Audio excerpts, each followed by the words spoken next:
પૃથ્વી પરનું સ્વર્ગ સફેદ ચાદરથી ઢંકાઈ ગયું છે। ઉત્તરી કાશ્મીરના બારામુલ્લા અને ગુલમર્ગમાં હિમવર્ષા પછી સ્થાનિક લોકો હાડથી જવતી ઠંડીનો સામનો કરવો પડી રહ્યો છે। અહીં આ લઘુત્તમ તાપમાન માઇનસમાં જતું રહેતા અનેક જગ્યાએ ઝરણા, તળાવ, નદી બરફમાં ફેરવાઈ ગયા છે।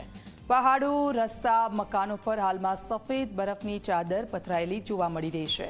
આ બરફવર્ષા ખેડૂતો માટે રાહત લઈને આવી છે। જો કે બરફવર્ષાને કારણે સ્થાનિકોને કેટલીક મુશ્કેલીઓ પણ પડી રહી છે। જોજીલા પાસનો રસ્તો બંધ કરવામાં આવ્યો છે। શ્રીનગર લેહ હાઈવે પણ બંધ કરવામાં આવ્યો। બરફવર્ષાને કારણે રસ્તાઓ લપસણા થઈ જતા રસ્તાઓ બંધ કરાયા છે। કાશ્મીર ખીણમાં હાલ ચિલ્લાઈ કલાનો સમય ચાલુ છે। આ સમયમાં વધારે ઠંડી પડે છે।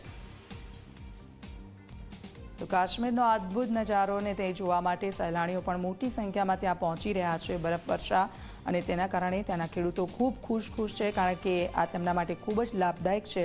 આપ જુઓ, જ્યાં પણ જોશો ત્યાં સફેદ બરફની ચાદર પથરાયેલી છે।